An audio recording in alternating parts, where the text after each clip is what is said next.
du verset 25 au verset 35. Et voici, il y avait à Jérusalem un homme appelé Siméon. Cet homme était juste et pieux. Il attendait la consolation d'Israël et l'Esprit Saint était sur lui.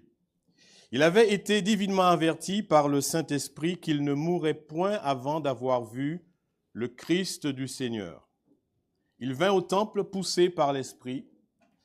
Et comme les parents apportaient le petit enfant Jésus pour accomplir à son égard ce qu'ordonnait la loi, il le reçut dans ses bras, bénit Dieu et dit, « Maintenant, Seigneur, tu laisses ton serviteur s'en aller en paix selon ta parole, car mes yeux ont vu ton salut.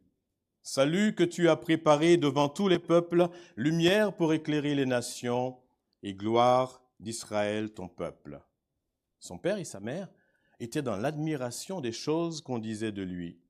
Siméon les bénit et dit à Marie, « Voici cet enfant est destiné à amener la chute et le relèvement de beaucoup en Israël et à devenir un signe qui provoquera la contradiction.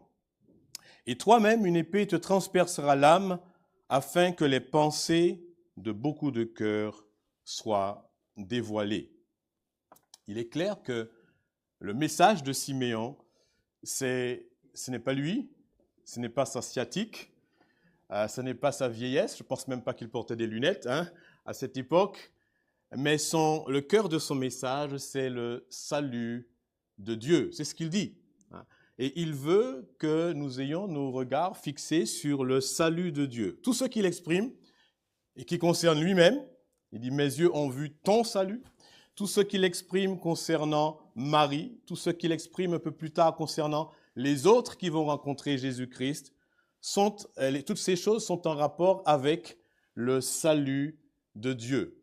Et en tenant le petit enfant Jésus dans ses bras, il dit « Maintenant, Seigneur, c'est ce que nous venons de chanter, tu laisses ton serviteur s'en aller en paix, car mes yeux ont vu ton salut. » C'est ce salut qui lui procure de la joie, c'est le fait d'avoir été témoin de l'accomplissement de toutes les promesses de Dieu à l'égard de son salut qui le remplit de joie. Et donc, Siméon ne présente pas le petit enfant comme celui qui fera une œuvre de salut, c'est vrai qu'il le fera, mais il le présente comme étant le salut même de Dieu. Et c'est ce sur quoi il veut attirer l'attention. Cet enfant qui était là à 1 mois et demi, eh bien, c'est le salut même que Dieu a préparé. Et donc, le salut de Dieu, ce n'est pas simplement un événement, ce ne sont pas des activités, ce ne sont pas des rites religieux, mais c'est une personne. Et il y a un auteur qui disait ceci, il dit « Il est beau de voir dans le salut l'œuvre, la vie et la mort de Christ, mais nous ne devons pas oublier que toutes ces choses sont liées à la personne de Christ. » Et donc, c'est cette personne que Siméon veut que nous voyions. C'est sur cette personne de Jésus, associée bien sûr à ce qu'il accomplira, qu'il veut attirer notre attention ce matin. Ce n'est pas sur lui, ce n'est pas sur Marie, comme on le fait bien souvent, mais c'est sur Jésus, le salut de Dieu. Et en disant « Mes yeux ont vu ton salut », salut que tu as préparé, il attire aussi notre attention sur, plutôt je pourrais dire, il nous exhorte même à venir voir aussi ce salut et surtout à le recevoir. Et tous les messagers de l'espoir sont des personnes qui sont les anges, les bergers, les mages sont venus voir Jésus. Et nous sommes invités à venir voir et surtout à recevoir. Et donc le titre du message ce matin, c'est « Voir et recevoir le salut de Dieu ». Et nous voulons considérer 3 choses simplement dans ce que dit Siméon concernant le salut de Dieu. Qu'est-ce qu'il veut que nous voyions de ce salut? La première chose est que le salut de Dieu a été l'objet d'une longue préparation. Le salut de Dieu a été l'objet d'une longue préparation. Siméon s'émerveille. Il dit, laisse ton serviteur s'en aller en paix, car mes yeux ont vu ton salut. Et il ajoute, salut que tu as préparé devant tous les peuples. Et tous les récits de la nativité, si vous avez bien écouté ce qui s'est passé, témoignent que le salut de Dieu n'est pas le résultat d'une improvisation, d'une action dans l'urgence, de quelque chose fait à la dernière minute, mais c'est l'aboutissement minutieuse d'une préparation de la part du Dieu Tout-Puissant. Vous lisez Luc, chapitre 1, dans le Cantique de Marie, versets 54-55, elle parle de Dieu qui nous a secourus, selon ce qu'il avait dit à Abraham. Vous lisez Zacharie, il dit la même chose. Il remonte à Abraham et à la promesse et aux promesses de l'alliance faite à Abraham. Et ici, nous voyons Siméon qui parle de cette promesse, de ce plan de Dieu qu'il a préparé. Siméon connaît l'Écriture, ça se voit.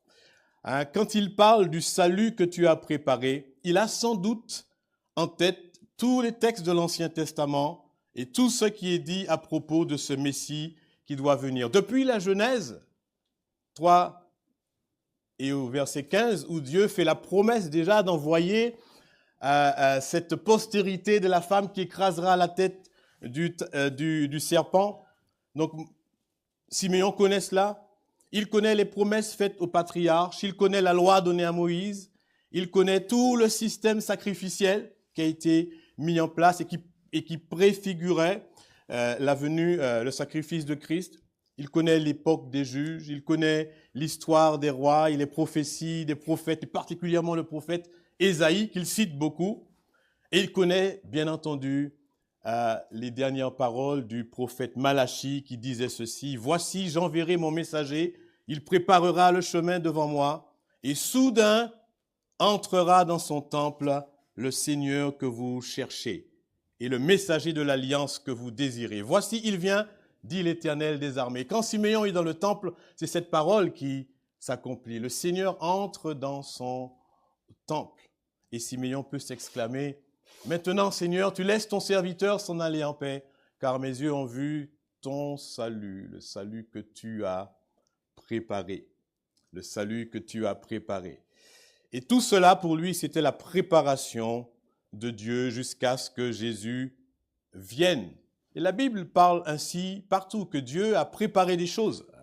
L'apôtre Paul écrit que lorsque les temps ont été accomplis, Dieu a envoyé son Fils, né d'une femme, né sous la loi. Il y a des choses qui se sont accomplies, un temps qui s'est écoulé, dans lequel Dieu a travaillé et il a préparé les choses. Dieu a tenu un agenda précis, parfaitement calibré. Il n'a été ni en avance, ni en retard, mais à l'heure prévue. Il n'est pas pris au dépourvu. Il ne s'est pas réuni comme c'est le cas dans ces jours que nous sommes en train de vivre en France. Il n'a pas réuni une cellule de crise pour dire il s'est passé quelque chose, vite, comment sortir de cette crise? Non, la Bible dit qu'il a préparé minutieusement ce salut. Et concernant ce salut, l'apôtre Pierre disait ceci, il dit que ce n'est pas par des choses périssables, par de l'argent ou de l'or que vous avez été rachetés de votre vaine manière de vivre, que vous avez hérité de vos pères, mais c'est par le précieux sang de Christ, comme d'un agneau sans défaut et sans tache, prédestiné avant la fondation du monde. Avant même qu'Adam ait péché, Dieu préparait déjà les choses. Dieu préparait déjà les choses. Et Siméon se réjouit en voyant cet enfant et en pensant que tout cela, c'est l'aboutissement de toutes les promesses de Dieu, mais de tout l'investissement de Dieu dans la préparation du salut des hommes. Dieu est le Dieu qui prépare les choses. J'aime bien penser cela. Et la Bible dit, dans 2 Rois, chapitre 19, verset 25, je crois que c'est concernant un Sanchérib que Dieu fait dire à Ézéchias qui s'inquiète. Il dit à Sanchérib, « N'as-tu pas appris que j'ai préparé de loin ces choses et que je les ai résolues dès les temps anciens? Maintenant, j'ai permis qu'elles s'accomplissent. » Dieu prépare les choses. Il n'est pas pris au dépourvu. Il n'agit pas à l'improviste ici. Et quand on lit la Bible, on voit à plusieurs endroits que Dieu prépare des choses, n'est-ce pas? Il a préparé des choses pour ceux qu'il aime. On peut lire ça dans 1 Corinthiens 2,9. Il dit même que lorsque nous sommes tentés, il a préparé avec la tentation le moyen pour qu'on puisse s'en sortir. Jésus a dit qu'il est parti nous préparer une place, hein, afin que quand il reviendra, il nous prenne avec lui. Et puis, quand on est au Seigneur, il dit que même qu'il y a de bonnes œuvres que Dieu a préparées afin que nous les pratiquions. Dieu n'est pas simplement un Dieu de réparation, il est un Dieu de préparation. Il prépare à l'avance. C'est le salut dont il a été question, Jésus dont il a été question ce matin dans ce que vous avez vu, est le salut que Dieu a préparé dès avant la fondation du monde. Non seulement il l'a préparé, mais par sa puissance, il a préservé ce salut. Parce qu'il y a eu, n'est-ce pas, des obstacles. Et Siméon, peut-être, avec le temps qui passe, était peut-être un peu découragé. Peut-être qu'un jour, il a posé à Dieu cette question, mais quand est-ce que ce Messie viendrait? Peut-être qu'il a vu tout ce temps passer, les déportations du peuple, toutes les choses, et Dieu a dû le rassurer en disant, je te promets, tu ne mourras pas avant d'avoir vu le Christ du Seigneur. Donc Simeon peut enfin voir ce salut préparé, ce salut préservé, on pourrait dire, ce salut révélé ici, et puis louer Dieu. Et expérimenter que Dieu est vraiment celui, comme il le dit dans Jérémie, qui veille sur sa parole pour l'exécuter. Donc Simeon veut que l'on voie cela. Le salut de Dieu est le salut que Dieu a préparé. Et si Dieu a préparé quelque chose, on sait qu'il le fait parfaitement. Si vous venez manger chez moi et que vous demandez qui a préparé le repas, et je vous dis c'est moi, peut-être vous allez vous poser des questions. Un petit doute, est-ce que ça sera bon ou pas? Mais si je vous dis c'est ma femme, vous êtes confiant. Parce que vous savez qu'elle sait faire les choses. Alors, à une échelle infiniment plus importante, imaginez, Dieu a préparé. Le Dieu de l'univers, le Dieu 3x5, qui ne se trompe jamais, qui est parfait, qui est saint, a préparé le salut. Et Simeon, il est émerveillé devant cette réalité. Une deuxième chose que l'on peut voir, c'est que, après avoir vu que ce salut de Dieu est la source a été l'objet d'une grande préparation, il veut que l'on voit aussi que ce salut de Dieu est la source d'une grande consolation. Ce salut de Dieu est la source d'une grande consolation. Il est dit que Siméon attendait la consolation d'Israël. Et c'était la volonté de Dieu que son peuple soit consolé. On lit ça dans Ésaïe chapitre 40. Il dit « Consolez, consolez mon peuple, dit votre Dieu ». Il veut apporter cette consolation. Et les mots de Siméon expriment vraiment sa consolation. Quand il dit maintenant, laisse ton serviteur s'en aller en paix, car mes yeux ont vu ton salut. La Bible dit d'abord qu'il attendait la consolation, et maintenant quand il dit ces choses, c'est parce qu'il a trouvé, qu'il a expérimenté vraiment cette consolation de Dieu. En voyant le salut de Dieu qui s'accomplit, il n'avait plus aucun doute, son cœur était parfaitement comblé. Il était d'autant plus comblé qu'il voit dans ce salut ce qu'il exprime tout petit peu plus tard, la lumière, il dit, verset 32, pour éclairer les nations et la gloire d'Israël, son peuple. Ce qui caractérise l'homme de manière naturelle, la Bible dit que ce sont les ténèbres. L'homme sans Dieu gît dans les ténèbres. Le cantique de Zacharie souligne, je lis ce qu'il a dit, Zacharie, le soleil levant qui visite d'en haut pour éclairer ceux qui sont assis dans les ténèbres et dans l'ombre de la mort. Et la Bible caractérise ainsi l'état de l'homme privé de Dieu, de l'homme sans Christ. Il est assis, selon le prophète Ésaïe, dans les ténèbres. Ténèbres, c'est quelque chose qui est terrible. Je ne sais pas si vous avez déjà été dans le noir complet. Si vous êtes dans le noir complet, quand vous ne voyez absolument rien, vous êtes obligé de toucher à tout pour trouver votre chemin. Hein. Vous pouvez vous prendre le pied dans un meuble, n'importe quoi, parce que vous avez l'habitude de marcher quand il fait clair.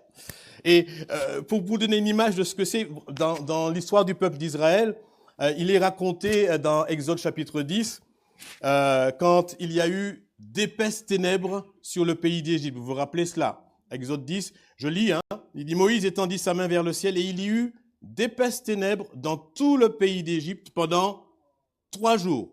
On ne se voyait pas les uns les autres et personne ne se leva de sa place pendant 3 jours. » Hein? J'y peux imaginer ce que c'est. Un jour, on est parti en vacances avec ma femme, et les enfants étaient petits, hein, je pense que Mathias était bébé encore.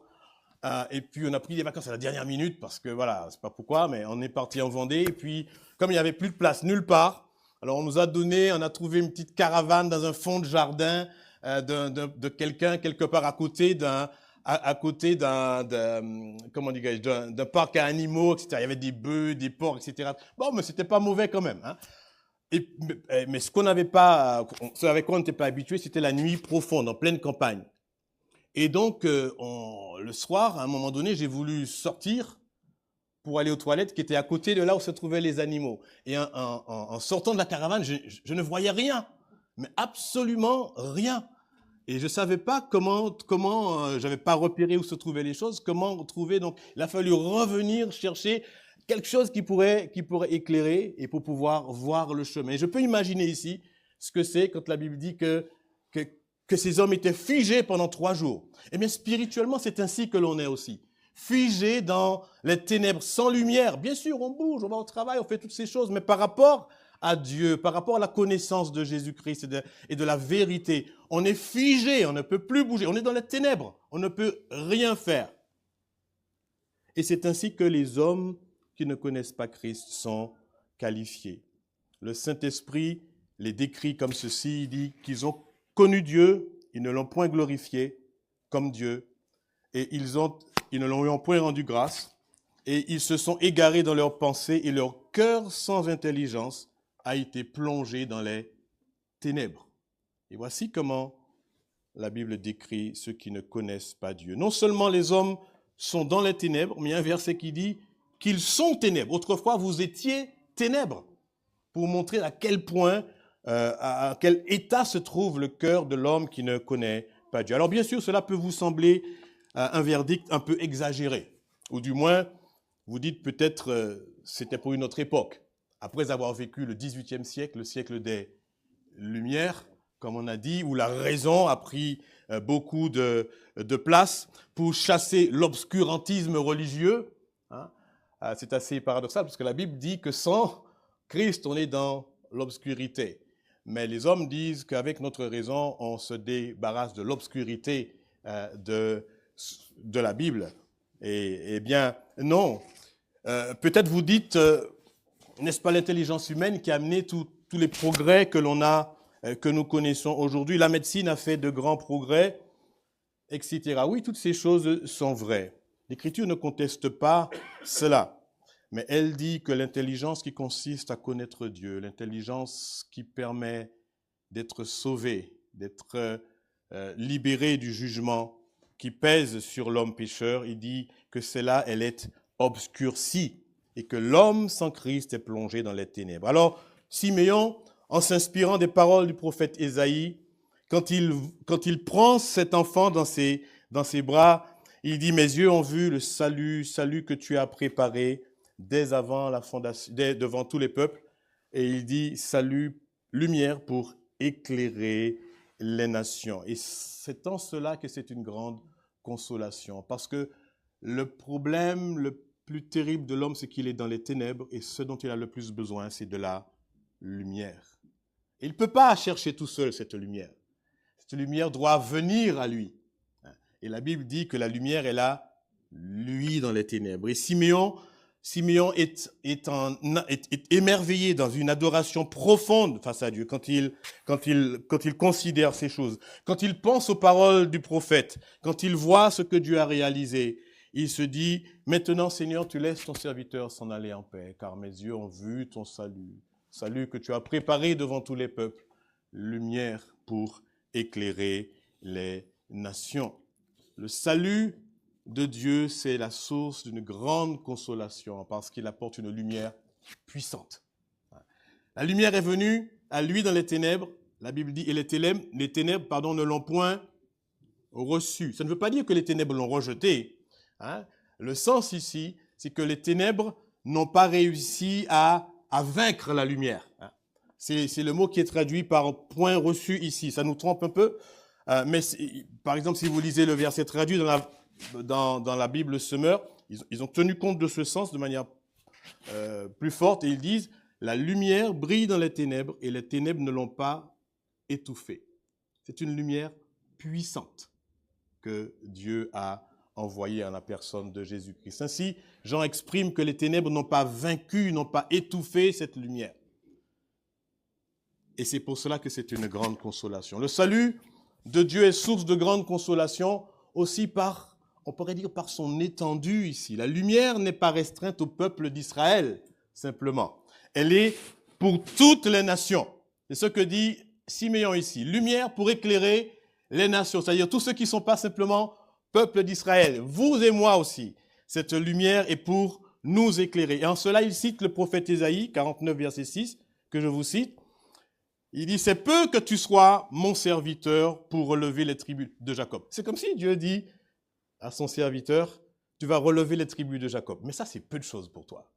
C'est pas assez. Ça n'est pas assez compte tenu de la grande miséricorde de Dieu et de ce qu'il veut faire. Il dit, je t'établis aussi, il dit ceci, je t'établis pour être la lumière des nations, pour porter mon salut jusqu'aux extrémités de la terre. Et l'apôtre Paul, plus tard, a cité ce passage pour parler du fait que Dieu l'avait envoyé vers les nations pour que la lumière soit portée jusqu'aux extrémités des nations. Ici. Parfois, les gens disent l'évangile, c'est pour les Blancs. Vous avez déjà entendu ça, hein? Ou c'est pour les Américains. On dit, c'est pour les pro-juifs. On entend des choses. Non, la Bible, Dieu dit que l'évangile, c'est pour toutes les nations, jusqu'aux extrémités de la terre. Et la lumière qu'il a envoyée en la personne de Jésus-Christ, c'est pour éclairer les nations. Et Siméon dit que ce salut de Dieu est le salut efficace, un salut qui est étendu pour toutes les nations. C'est un salut, ce salut de Dieu est source de grande consolation aussi par son efficacité. Siméon dit que c'est la lumière pour éclairer les nations. Il n'a aucun doute sur ce que va accomplir ce petit enfant quand il deviendra grand. Il n'a aucun doute que Dieu accomplira parfaitement ce salut. Il n'a aucun doute que le salut que Dieu a préparé, il n'aura aucun mal à le mettre en œuvre et qu'il accomplira parfaitement toute la volonté de Dieu. Il ne fait pour lui aucun doute que celui qui a annoncé dès les temps anciens que son serviteur serait la lumière des nations pour accomplir, la lumière des nations accomplira parfaitement cette œuvre qu'il est venu accomplir. Et Siméon insiste sur ce fait en disant cette lumière éclaire, pas lumière des nations, c'est pas une lumière éclaire, elle met à nu, elle révèle, elle amène une vérité, elle dévoile des choses qui sont inconnues, elle rend invisible, elle rétablit la réalité telle qu'elle est, parce que les hommes sont dans les ténèbres et Dieu veut qu'ils voient la réalité telle qu'elle est. Et l'apôtre Jean soulignait la même chose, il dit dans le premier chapitre de l'évangile de Jean, il parle de Jésus qui est venu, qui s'est incarné comme étant la lumière qui est venue chez les siens, il dit, et les siens ne l'ont point reçue. Mais il dit que cette lumière, Jean 1, 9, était la véritable lumière qui, en venant dans le monde, éclaire tout homme. C'est une lumière qui éclaire. Toutes les lumières n'éclairent pas. Seule la véritable lumière, il dit que c'était la véritable lumière, éclaire tout homme. Il y a des lumières qui, au lieu d'éclairer, aveuglent. On parle de Paris illumine Paris. Vous avez déjà entendu ça, hein? C'est tout cas quelques années, c'était un peu parce qu'il y avait à Noël, on mettait beaucoup de lumière à Paris. Il y avait le grand titre Paris illumine Paris. Et puis quelqu'un avait dit Paris illumine Paris, mais obscurcit le ciel. C'est-à-dire que les lumières artificielles de Paris nous empêchent de voir les lumières célestes des étoiles. Et les campagnards, ils se moquent de nous à Paris. Ils disent, vous à Paris, vous n'avez jamais vu les étoiles, hein, avec tous vos lampadaires et tous vos trucs. Et c'est vrai que quand on va en pleine campagne et qu'on lève les yeux, on peut voir, hein, les astres que Dieu a créés. À Paris, c'est un peu plus difficile. Ils existent, mais c'est un peu plus difficile. Parce qu'il y a des lumières artificielles qui peuvent nous éblouir au lieu de nous éclairer. Il y a des lumières de la philosophie, des lumières des pensées du monde, des lumières, plein de petites lumières que l'on fait scintiller de nos jours, qui sont des lumières artificielles et qui nous empêchent de voir, d'être éclairés. Satan, nous dit la Bible, se déguise en ange de lumière, mais pas pour éclairer les hommes, pour les aveugler et pour les empêcher de voir la lumière de l'Évangile. Mais Siméon dit ici que le salut de Dieu, c'est la lumière qui éclaire les nations. Quelle grâce, n'est-ce pas? Quelle grâce. Et puis, troisième chose qu'il veut nous faire voir, c'est aussi que le salut de Dieu sera porteur de forte opposition.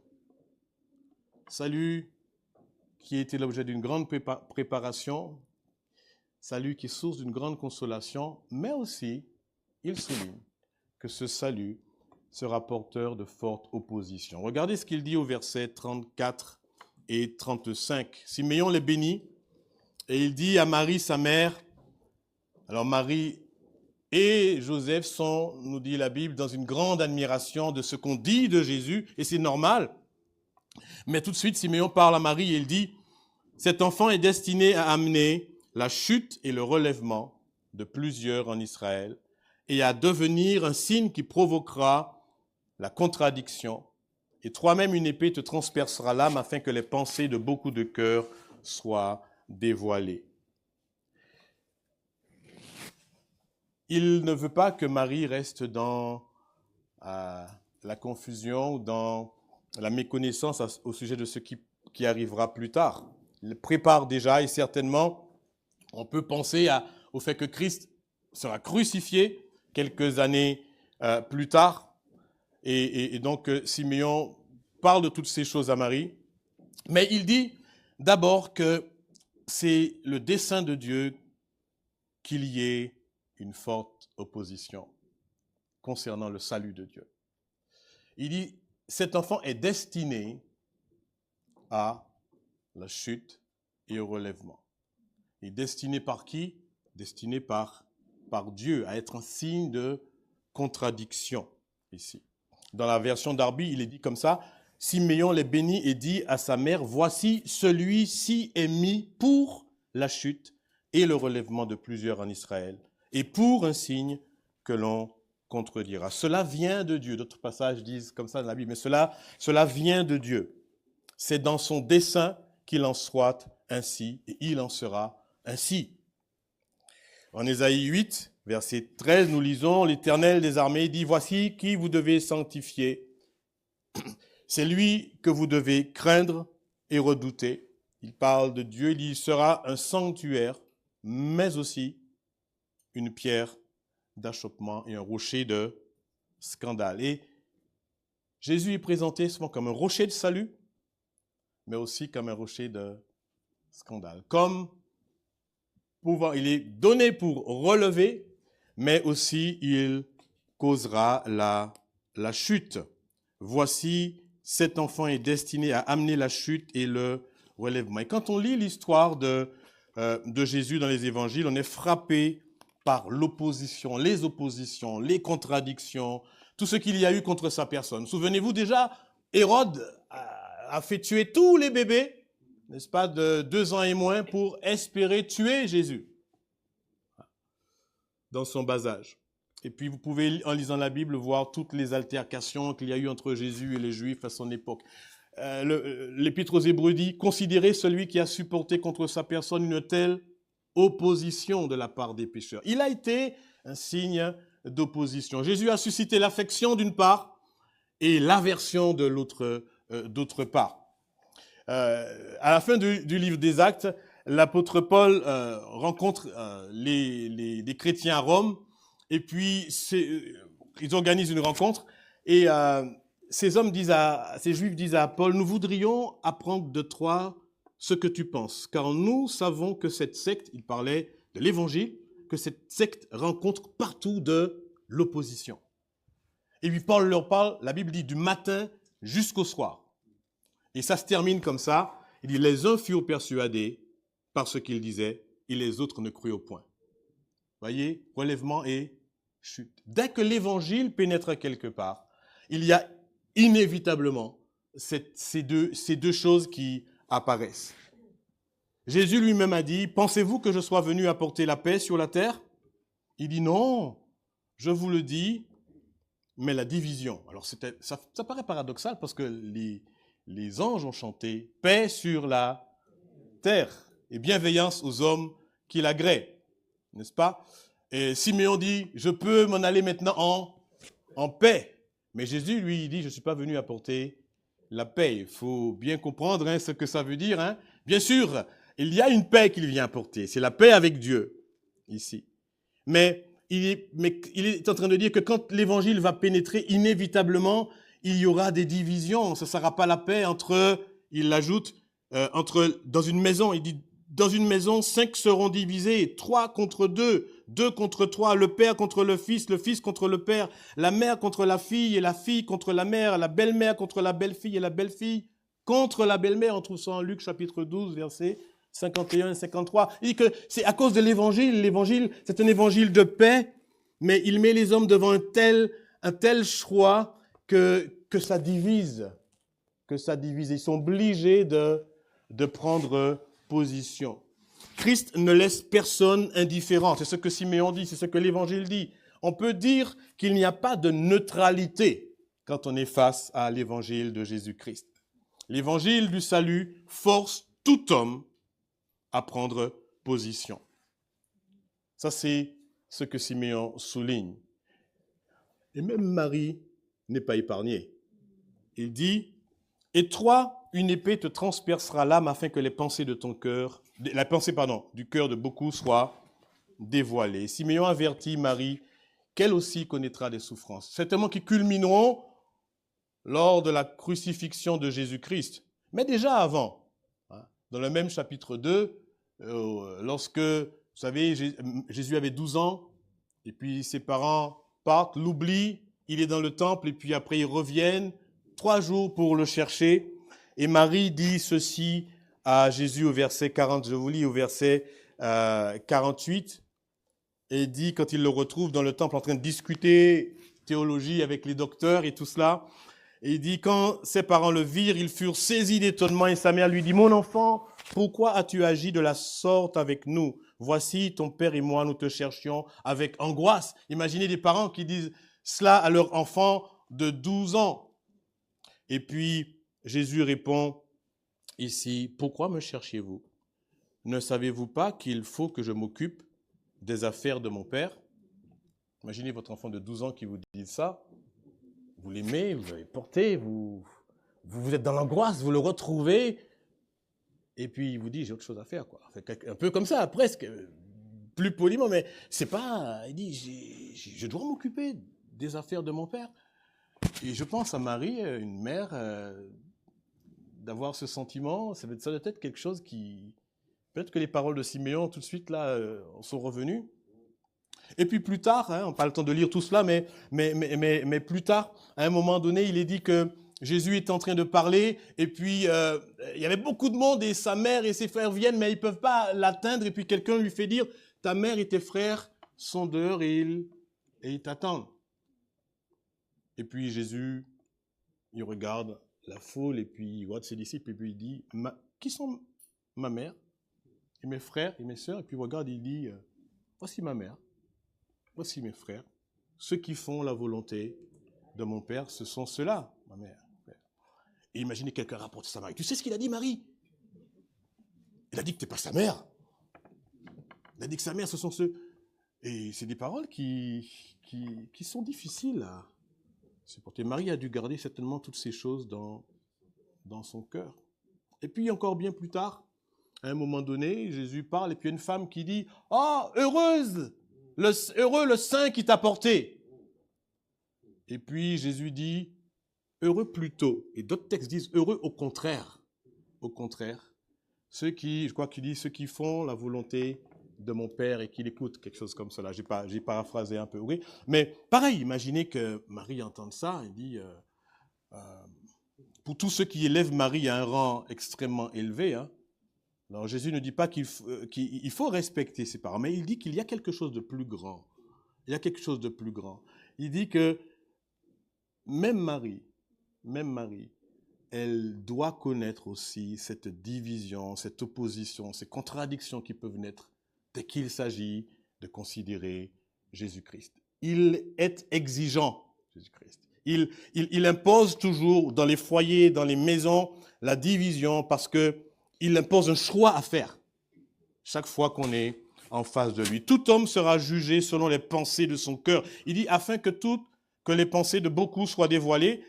Et face à Christ, les hommes doivent décider, toujours, de croire ou de rejeter. Il n'y a pas de troisième voie, parce que Dieu a destiné qu'il en soit ainsi. Il veut que face à Jésus-Christ, on fasse un choix, de le rejeter ou de le recevoir.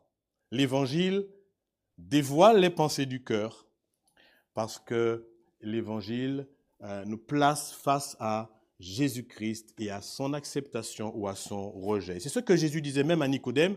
Il dit, Dieu en effet n'a pas envoyé son Fils dans le monde pour qu'il juge le monde, mais pour que le monde soit sauvé par lui. Celui qui croit en lui n'est point jugé, mais celui qui ne croit pas est déjà jugé parce qu'il n'a pas cru au nom du Fils de Dieu. Et ce jugement, c'est que la lumière, tiens, même thème, étant venue dans le monde, les hommes ont préféré les ténèbres à la lumière parce que leurs œuvres étaient mauvaises.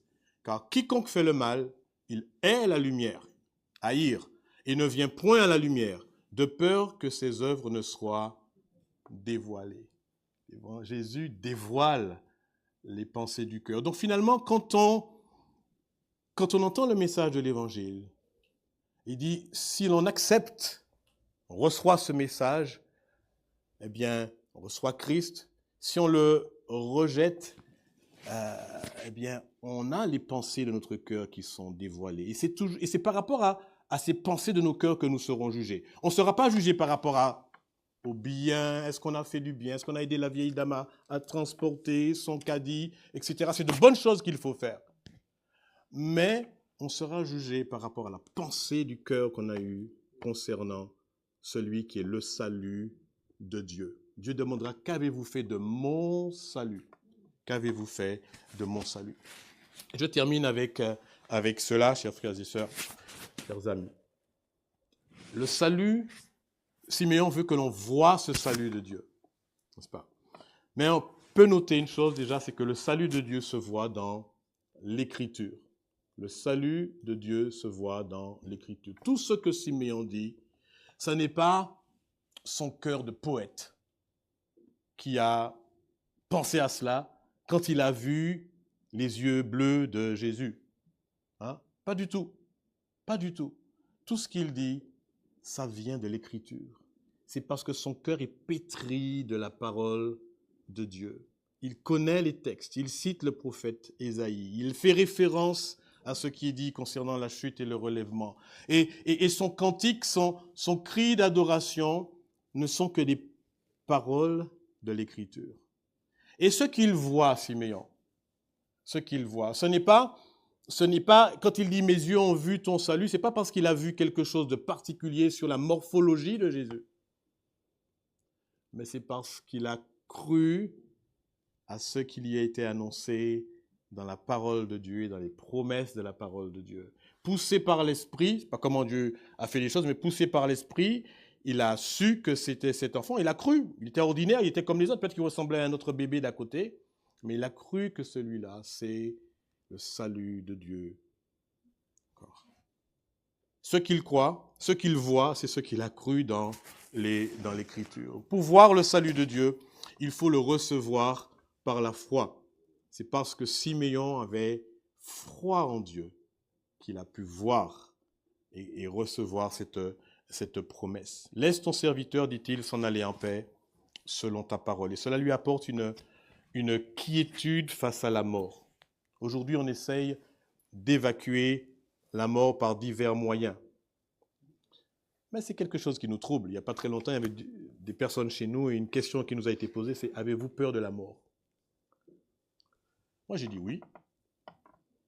J'ai dit, j'ai peur de faire un accident, d'être broyé, d'avoir mal pendant longtemps. Ou... Comme ça, oui, dans ce sens-là, oui. La mort effraie quelque part. Hein? Mais je n'ai pas peur quant à mon sort après la mort. Ce que la Bible dit, c'est simplement le fait de... Personne n'aime la douleur, la souffrance ou ces choses-là. Et puis la mort est hideuse. Hein? Ce n'est pas quelque chose d'agréable. Mais quand on connaît vraiment Jésus-Christ, comme Siméon ici, vous voyez, il dit, laisse ton serviteur s'en aller en paix. Il y a une quiétude, une confiance, il est prêt, il est prêt. Et il n'y a plus rien qui le retienne. Ce n'est pas simplement qu'il dit, bon, maintenant j'ai vu tout ce que j'ai à voir sur la terre, il n'y a plus rien à voir, je pars. C'est pas du tout ça. Il y avait un commentateur sportif qui, le jour où la France a remporté la Coupe du Monde, la première fois en 1998, hein, il a dit, je croyais ne pas pouvoir voir ça de mon vivant. Il dit, maintenant que je l'ai vu, je peux mourir. Et puis quand il s'est rendu compte qu'il a dit, ça l'a tout de suite dit, enfin, le plus tard possible. Hein? Personne n'aime cela, n'est-ce pas? Mais l'évangile qui pénètre un cœur nous donne cette véritable quiétude, paix face à la mort. La raison de la paix de Siméon, c'est parce qu'il a vu le salut de Dieu, qu'il a expérimenté. Étant donc justifié par la foi, nous avons la paix avec Dieu, notre Seigneur Jésus-Christ. Ici. Et donc, tout comme Siméon, je crois que nous sommes aussi, surtout dans les temps que nous traversons, dans le brouillard des circonstances. Guerre par ici, menace de guerre par là, épidémie, maladie, enfin, beaucoup de choses. C'est ce que nos yeux voient. Alors, ce dont nous avons besoin, c'est de nous laisser pousser par l'Esprit comme Siméon.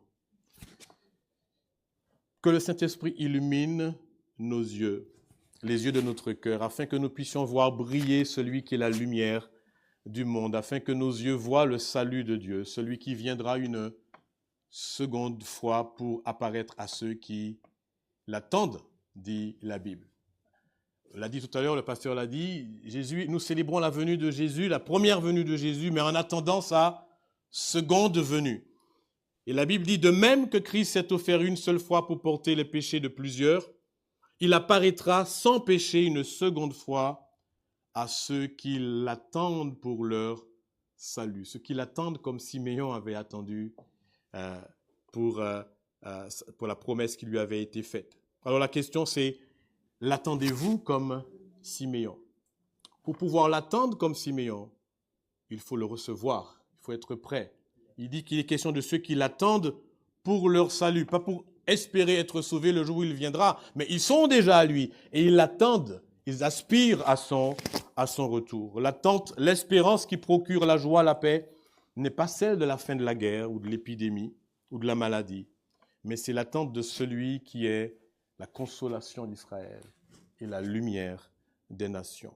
Puisse le Saint-Esprit vous conduire à lui si vous n'êtes pas à lui ce matin. Qu'il vous permette de voir et de recevoir celui qui est la lumière du monde. Qu'il vous permette de le voir non pas simplement de vos yeux, de le recevoir non pas simplement dans vos bras, mais de le recevoir dans vos cœurs, dans la repentance et dans la foi à celui qui est le salut de Dieu. Le salut qui a été préparé, le salut qui a été préservé, le salut qui a été révélé, mais le salut qui doit être embrassé aussi par la foi dans la repentance. Que le Seigneur vous bénisse, qu'il nous bénisse et que nous puissions être comme Siméon, capables de dire maintenant, Seigneur, laisse ton serviteur s'en aller en paix. Je suis prêt parce que mes yeux ont vu ton salut. Je l'ai reçu. Voilà, salut que tu as préparé dès avant, devant tous les hommes, et lumière pour éclairer les nations et gloire d'Israël, ton peuple. Nous allons prier. Seigneur notre Dieu, nous te remercions pour ta parole.